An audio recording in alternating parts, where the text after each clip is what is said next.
একটা মানুষের মনে কষ্ট দেওয়া এটা যে কতটুকু জঘন্য অপরাধ, কতটুকু গুরুতর অপরাধ কোরআন হাদিসের দৃষ্টিতে, তাহলে জীবনে কখনো কেউ কারো মনে কখনোই আঘাত দিত না, কারো মন ভাঙতো না, কাউকে ধোঁকা দিত না, কারো সাথে প্রতারণা করতো না। কারণ সবচেয়ে বেশি জঘন্যতম অপরাধ হচ্ছে কাউকে ঠকিয়ে দেওয়া, কারো সাথে প্রতারণা করা, কারো মন ভেঙে ফেলা, কারো সাথে ধোঁকাবাজি করা। এটা কিন্তু বিশেষ করে ইয়াং জেনারেশন যারা আছে, ইয়াং ট্র্যাকের যে ছেলে মেয়েগুলি আছে, এদের মধ্যে এই প্রবণতা একটু বেশি দেখা যায়। ভাইরা আমার, এটা ছেলে একটা মেয়েকে যে কিভাবে তার মনটা ভেঙে দেয়, তার মনটাকে ভেঙে ক্ষত বিক্ষত করে দেয়, খণ্ড বিখণ্ড করে দেয়। কিভাবে? সামান্য পার্থিব চাহিদার জন্য, দৈহিক চাহিদার জন্য, শারীরিক চাহিদার জন্য। সে এমনভাবে অভিনয় করবে, এমনভাবে ভাব প্রকাশ করবে, এমনভাবে সে নিজেকে উপস্থাপন করবে, তার উদ্দেশ্য একটাই, এটা সবাই জানে, এই মেয়েটাকে ভোগ করা।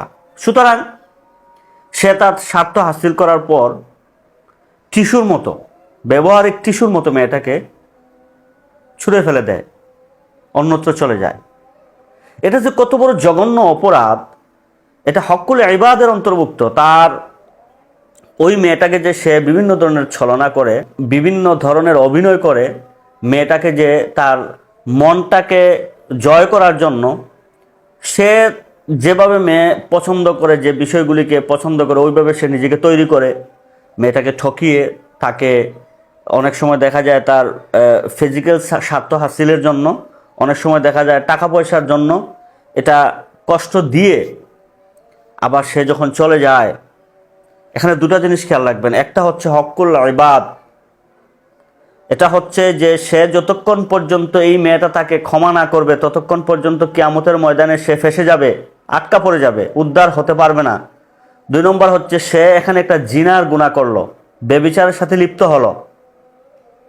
এই দুইটা গুরুতর অপরাধ। হকুল ইবাদ যেটি, মানুষের হক, মানুষের মনে কষ্ট দেওয়া, মানুষকে আঘাত দেওয়া, মানুষের সাথে প্রতারণা করা, মানুষকে ধোঁকা দেওয়া, এটা হকুল ইবাদের অন্তর্ভুক্ত। শুধু তাকে শারীরিকভাবে আঘাত করলেই হকুল ইবাদ নয়, তার টাকা পয়সা মেরে দিলে হকুল ইবাদ নয়। মানুষের মনকে ছলনা করে, ধোঁকা দিয়ে, অভিনয় করে মানুষের মনটাকে ভেঙে দেওয়া, তার মনে কষ্ট দেওয়া, সেটাও কিন্তু হকুল ইবাদের অন্তর্ভুক্ত। তাকে আপনি কষ্ট দিয়েছেন, আঘাত করেছেন, তাকে ব্যবহার করেছেন, এজন্য আল্লাহর দরবারে জবাব দিতে হবে। আল্লাহ পাক রব্বুল আলামিন হচ্ছেন আহকামুল হাকিমিন, উনি ন্যায় বিচারক। উনি কখনো কারোর সাথে অন্যায় করবেন না, দুনিয়াতেও না, আখিরাতেও না। যতক্ষণ না সে ওইখান থেকে ক্ষমা না নিবে, ততক্ষণ পর্যন্ত সে কখনোই উদ্ধার হতে পারবে না। আর জিনা ব্যভিচারের বিচার তো এটা দুনিয়াতে তো কোরআনের দৃষ্টিতে তার শাস্তি আছেই, আখিরাতে তার জন্য অসহ্য যন্ত্রণাদায়ক, অসহ্যনীয় যন্ত্রণাদায়ক শাস্তি তার জন্য অপেক্ষা করছে। এজন্য কখনো কাউকে ধোঁকা দেওয়া যাবে না, ঠকানো যাবে না। মনে রাখবেন, কেউ কাউকে ঠকিয়ে জিততে পারে না, সে হেরে যায়। আপনি মনে করছেন সাময়িক অবস্থায় যে আপনি ঠকিয়ে জিতে গেছেন, আসলে প্রকৃতপক্ষে সেটা জিতা নয়।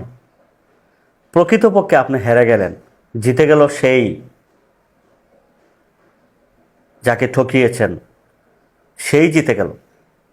আপনি আপনার নফসের সাথে ধোঁকাবাজি করেছেন, নফসের সাথে বেঈমানি করেছেন আপনি।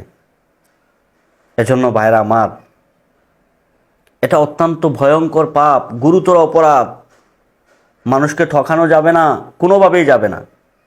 হোক সেটা আর্থিকভাবে হোক, শারীরিকভাবে হোক, ব্যবহারিকভাবে হোক, লেনদেনের মাধ্যমেই হোক, ঠকানো যাবে না, কারো মনে কষ্ট দেওয়া যাবে না। কারণ যাকে আপনি কষ্ট দিবেন, ঠকাবেন, সে কিন্তু অলরেডি নির্যাতিত, মাজলুম। আর আল্লাহ পাক রব্বুল আলামিন মাজলুমের দোয়া কবুল করে নেন। তার মনের আহাজারি, মনের আকুতিগুলি যদি আরশে আজিমে পৌঁছে যায়, তাহলে কিন্তু আপনি ধ্বংস হয়ে যাবেন ইহকাল এবং পরকালে।